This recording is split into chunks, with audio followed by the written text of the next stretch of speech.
Hey guys, Steve, out and about, wandering, exploring, improving my health a little bit day by day by remembering to go out and walk frequently.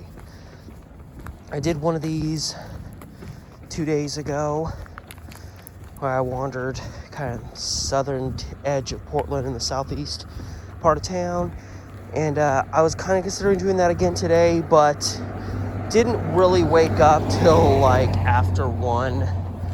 Yesterday was a very rough day. Our cat had some issues. We think it was just the food she ate didn't settle well, and she was throwing up a lot and just looked generally miserable, and just had too many pet deaths in the last couple of years. So when stuff like this happens, we start fearing the worst. And so kind of around 1-2 in the morning last night, she kind of slowly was starting to act normal again, and by this morning she was her usual self, virile and hungry. So yeah, I didn't get to sleep till very late and couldn't get up early enough to actually like go somewhere a ways out of town, but that's fine because I've got the one like direction I can go to from my general current stomping grounds where I can actually like wander around and not be surrounded by commerce. So no new areas really. My plan is there was like a little park that I didn't know was like I don't know if it's a park. It's kind of like a created by locals nature area, like you can go in there. I'm gonna cut through there again, but what's nice is I can just cut through there and then come out on the other side of it. Okay, well, this has gone up since last time I was in the area. Now it says private property, keep out. So probably, before it wasn't like that. And there's like a station in there even to get bags for if your dog goes to the bathroom in there, and there's trails. So I guess somebody had to ruin it for everyone. Yeah, that's literally just in the last couple of months, because every time I pass by, there's been nothing there, and now suddenly that sign's there. I'm so disoriented now, I don't know where to go. The idea was I was going to cut through there and then go down, but now I have to go way up here and kind of just go that way. I know Monroe is up here. Monroe's the main road I came back when I did a really long therapy walk a year and a half ago. So I don't want to just go down that again, even though I don't really remember much about what it looked like, but it's all residential through there. Good, you live there, you have a house, that's awesome, but for me, it's not really gripping content. It's just your whatever run-of-the-mill residential junk. Oh, God. How are my hands so cold? Wichita Park. It's a little baby park. Okay, so it's 45 degrees. There's no wind, and my hands are freezing.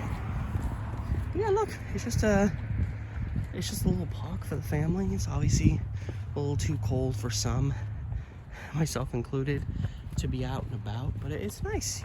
Sometimes all you need in the middle of a random residential neighborhood is just a little playground. Your kids are going nuts. Hey, there's a playground over here. Let them go out and get nuts. Just make sure they don't bust their neck open. Bless the mess.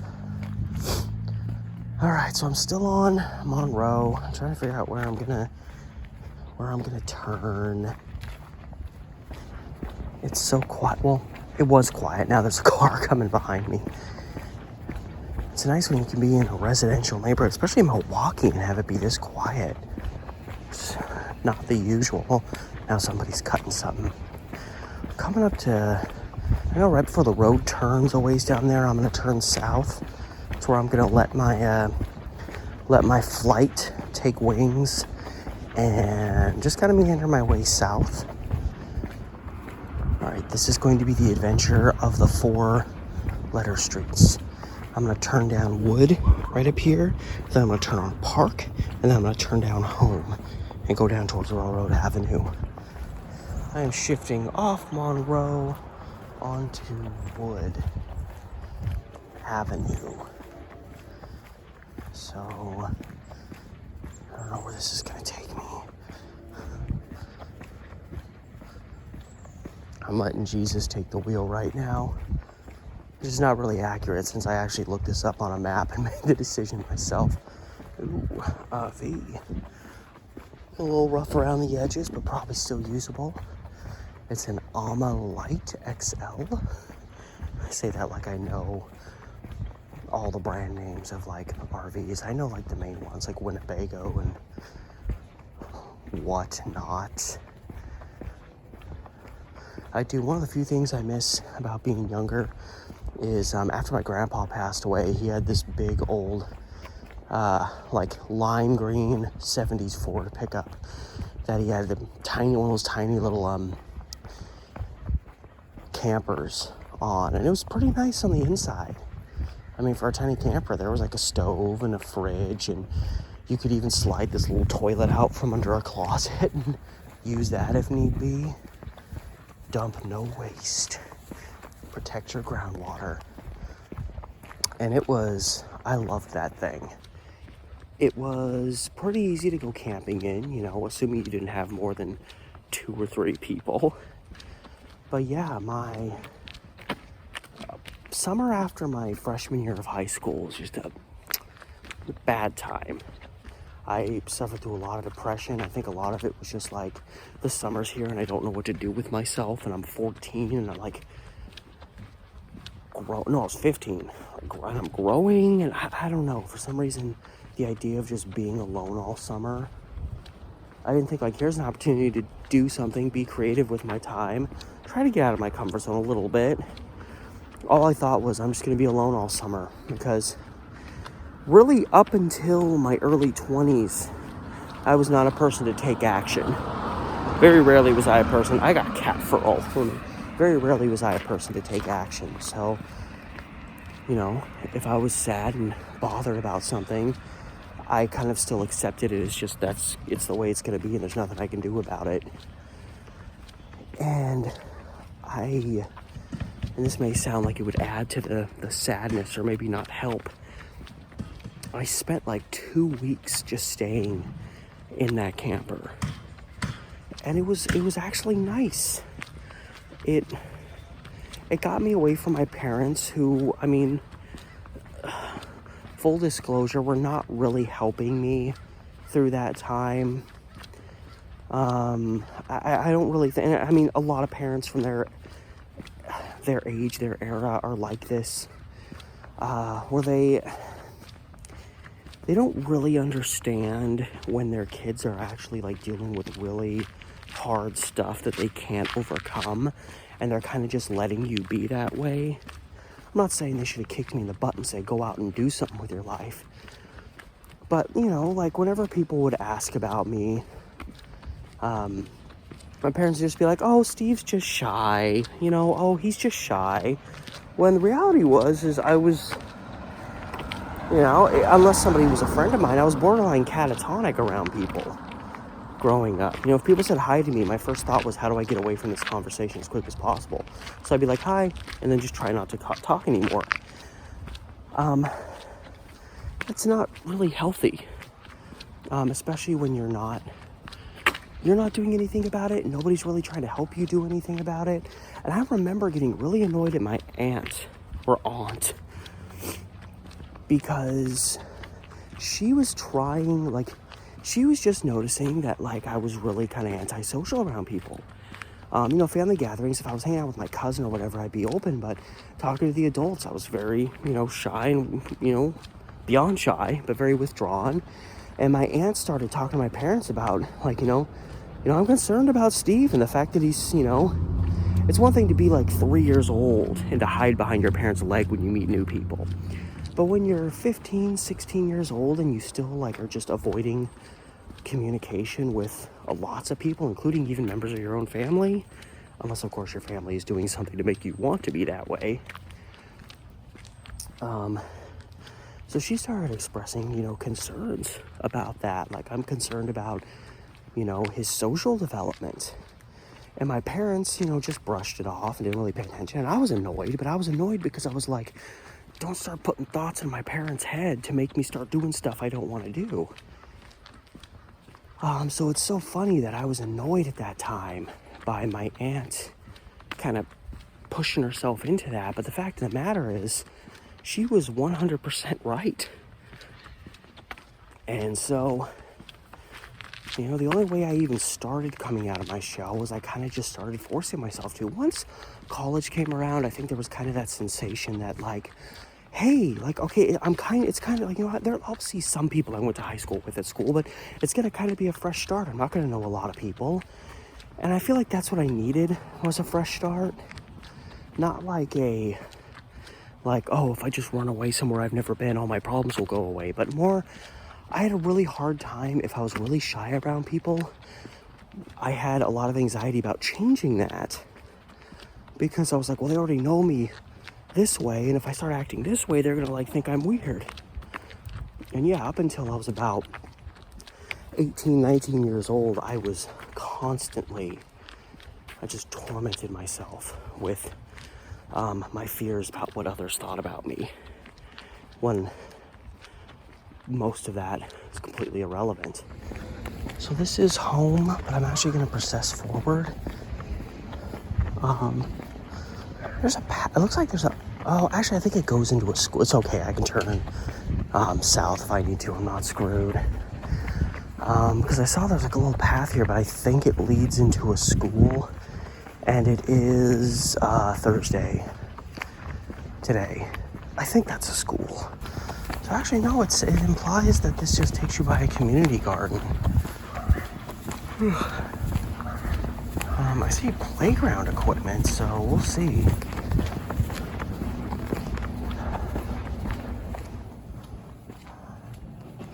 So this says school. Oh, there is this. What? I'm so confused. It just said community garden. There's nothing that says the school's here. Is this like an abandoned school? Or at least I'm so lost. Well, those people just came out and they just had a kid, like an infant. I'm so... like, what? This has got to be like a closed down school. There's no way that this is still open. There's not the light. Yeah, the lights are all dark in there. Yeah, it's all dark. And there's nothing on Google Maps that says there's a school here. Like, this hasn't been cleaned up and it's all dark in here. Yeah, no, there's no way this building is being used right now. Look at this. This is like long time emptiness. Wow. Yeah, there's like empty like cases you'd put, I don't know, what have you.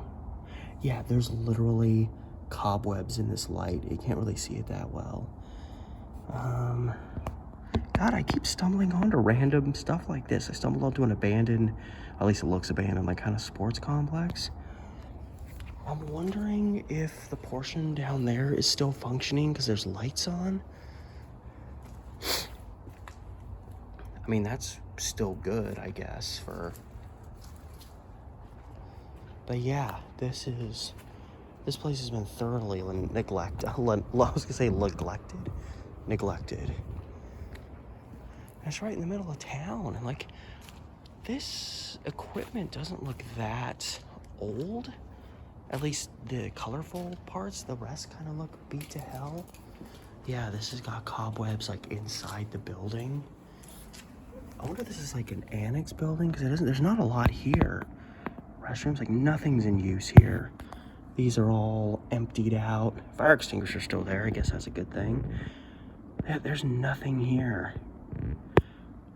I'm gonna pause for just a second and take another look at Google Maps just to see if there's something here and I just missed it or looked in the wrong direction. Okay, So I looked it up, and yeah, I think I was looking the wrong way. So that is, I guess, this is still obviously not being used, but that's Hector Campbell Elementary School. So that's still in operation as far as I know. So I'm guessing this is like I don't know, an old portion of the school that was being used or isn't anymore. There's nothing going on in here. Everything's put away. Yeah. And I mean, this is like one of the big ones for me, is that just nothing's being done to maintain the grounds up here. So something. It's kind of a nice, clean bench. But yeah, so I think the elementary school is down there. And this obviously was probably associated with it to some degree or another. But yeah, it's just up here, kind of generally forgotten about, it seems. That was an interesting. Well, no, there's a big sign on here that says, no, it still says Campbell Elementary School. But yeah, I don't know. And again, there was like a family. Yeah, I'm just gonna walk this way. Why not? I could go down the hill there, but why not? I'll go this way. I guess. I gotta figure out where I'm going now, because now I'm not going the direction that I was originally planning on going. Whoa, whoa, whoa. Hold the phone. It ain't open today, but we got the Milwaukee Museum. No way. The George Wise home, built in 1865. So this home is almost 160 years old. It's closed till the 4th. Yeah, the George Wise home. Hell yeah. So it looks like it's only open Saturday 1 to 5, which is fine. I know times are hard. I'd gladly pay money to come here, but there are a few pieces out here that I'm gonna take a... So I think this is from Bernard's Garage, which was run by a guy named Jim Bernard, who became the mayor for a while, and a guy that I don't hate him, but he was kind of a pussy as far as mayors go. But yeah, I remember this being around because this garage eventually got torn down and there's a big housing development there. But it was around for a while. It looks like, yeah, it was so it was actually started, yeah, there's Jim, served as Milwaukee's mayor. Yes, he did a lot of, but yeah, it looks like it was opened, son Jim. Yeah, so it looks like Jim's dad started it. Yeah, I remember seeing this lit up. And so yeah, the sign's here now. That's really cool. Oh, and then this, look at this. Old number 3. Also, it was like because it looks like a train car. Yeah, no, it is, but this is at the Rose Festival. That's awesome. The road for the line was built 1872. I wonder if these tracks are also really old too. Old number 3. Yeah, so a lot of the cars were scrapped, but this one was kept. It's fallen into disrepair by 1948. So it was bought, it was moved to the residence of Mr. Richardson, where it was repaired. And it was presented to the Historical Society in 1949. That is awesome. I did not know this was here. The amateur historian. Confused. That is so cool, though. If you're ever in Milwaukee, oh, and is this, I wonder if this is like, this thing over it is actually like an old, like trolley stop cover, you know, like how bus shelters kind of, but for the trolley. This looks really old, along with the car and some old parts. That is so cool. I love every bit of this. As always, even when the whole situation feels kind of scrapped, I managed to find cool stuff that I totally didn't expect to find. I didn't expect to find a partially abandoned school campus. I didn't expect to find a freaking museum. I wonder, this house is behind it. I wonder if this is like a really old house. Okay, this is kind of reckless getting through here, but I'm gonna do the right. Oh, of course. Goddamn train.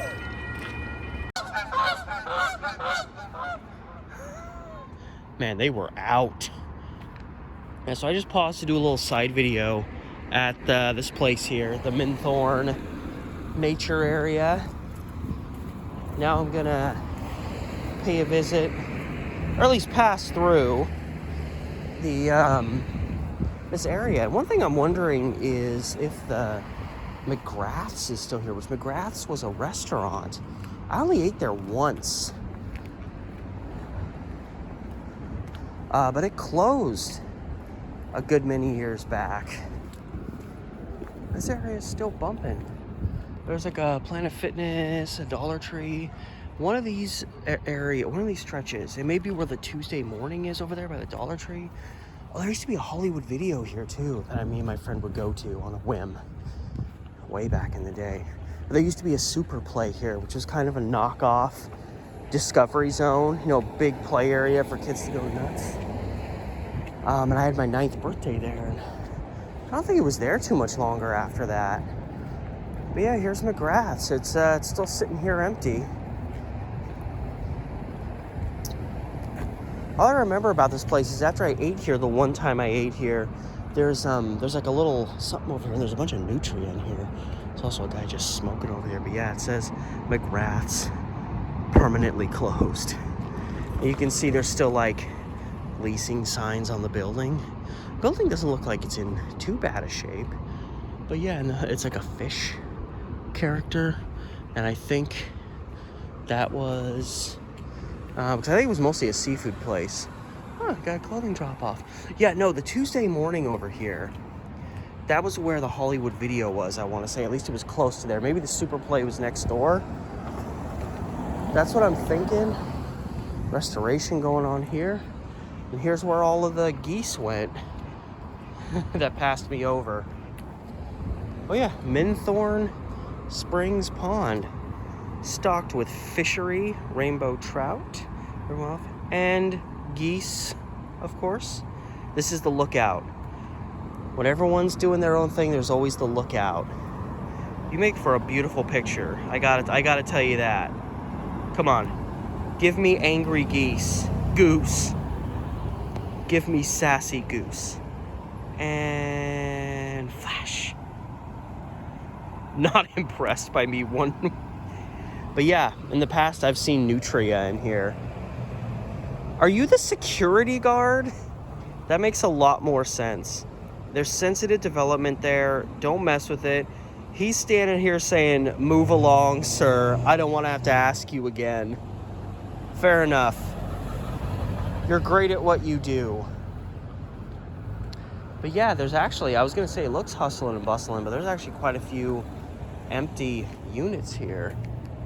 And yeah, I forgot. One of the last times I got pulled over was here. And I got to tell you that story because it's ridiculous. I just want to say hello. How's it going? Oh, so a New Seasons is opening here. I think this used to be an Albertsons once upon a time. But it says New Seasons opening 2023. And you got all this over here that's not really being used. Dang, I was hoping to hit the store, and the main store is not even here. What am I going to do, guys? What am I going to do? What am I supposed to do with my life now? Nah, it's fine. You know, you guys keep doing what you do. And I will tell the story about when I got pulled over, pulling into this parking lot to go to the Hollywood Video with my friend. So it was the dying era of Hollywood Video, because this was probably 2007, 2008, maybe 2009.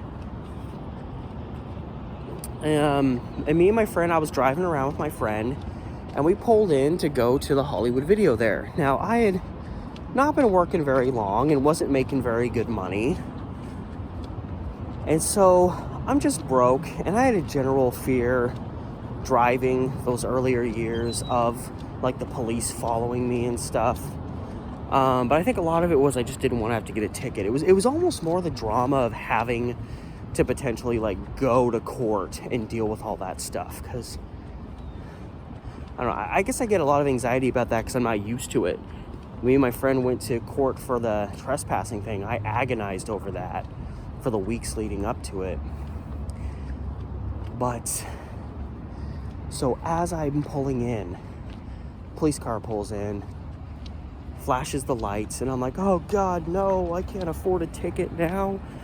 But fortunately we were in a parking lot, so all I had to do was pull into a parking spot, and he just kind of pulled in behind me, which was smart. He like pulled in and blocked me in, because who knows if I was gonna just take off. And liquor store. Hell yeah, get some liquor. So yeah, long story short, I'm like, oh God, what am I gonna get ticketed for? I couldn't think of anything I could get ticketed for. I was just slowly going down a back street. It turned out my because it was nighttime, and my lights weren't on. My headlights were on, but my back lights weren't on. And the officer probably noticed as I slowed down to pull into the parking lot, the lights weren't on, but then when I put the brakes on, the brake lights came on. So he pulled me over and he's like, are you aware of that? I was like, oh, no. What had happened was one of my fuses had blown. And so my tail lights weren't working. My brake lights were working, my hazards were working, but just the regular turn your lights on for driving home at night weren't working. So I was like, oh, I had no idea. And so he was fine with it.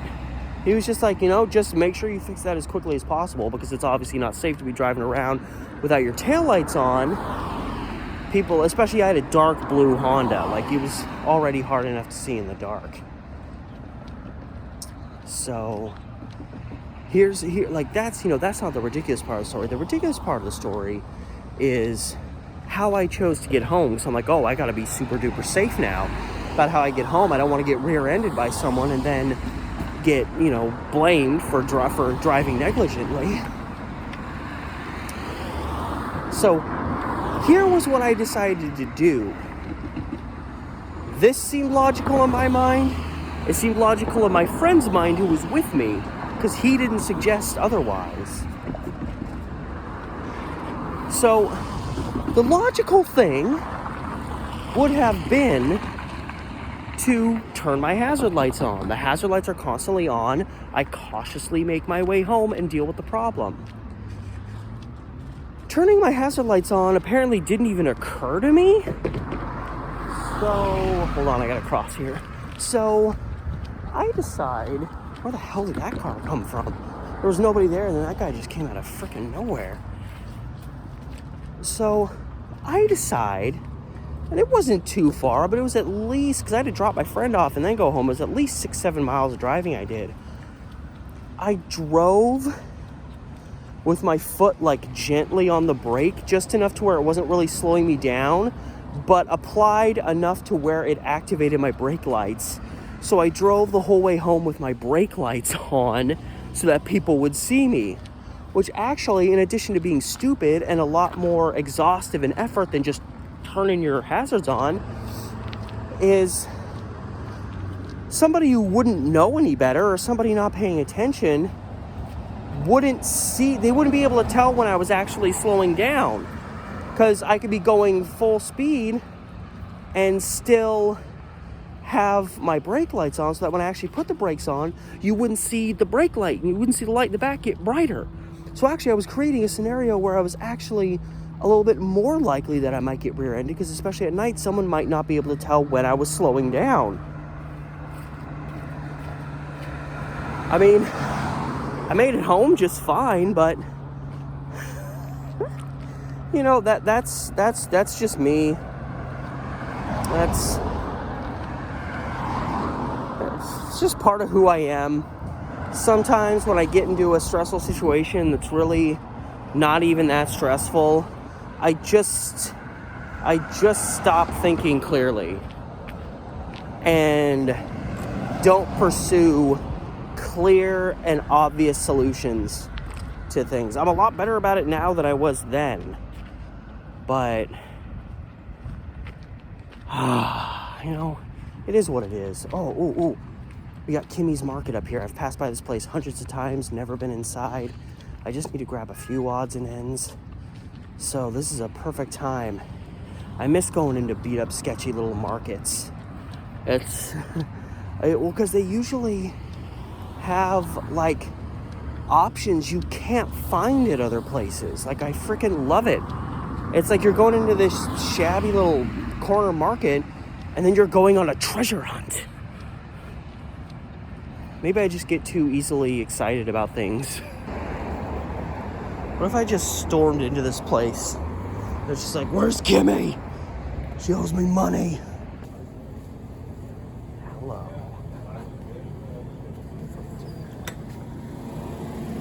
Ooh.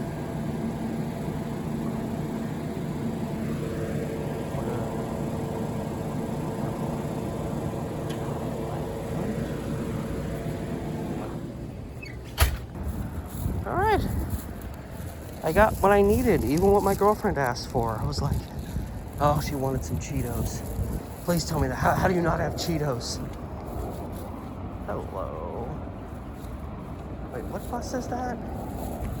Could I have Clackamas Transit Center?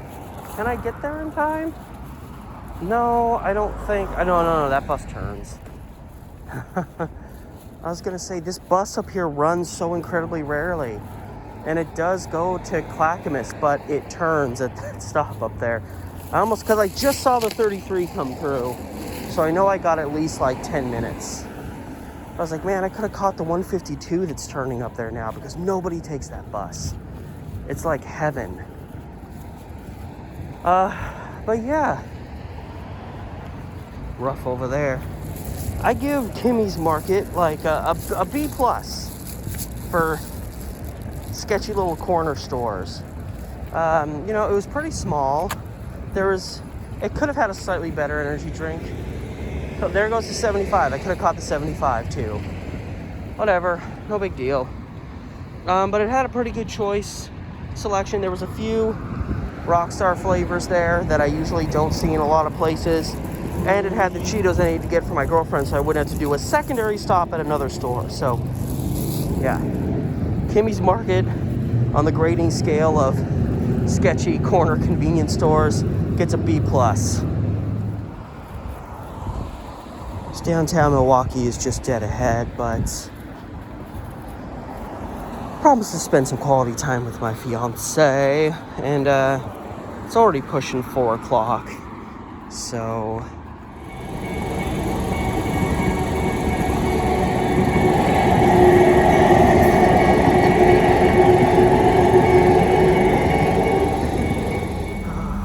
the plot thickens. I get on the bus, it's packed with people. Big trains coming through real slow. It's got traffic backed up a long ways. There's all these effing high school kids. Like this bus right here, which I could get on, but I'm not, it was packed with high schoolers.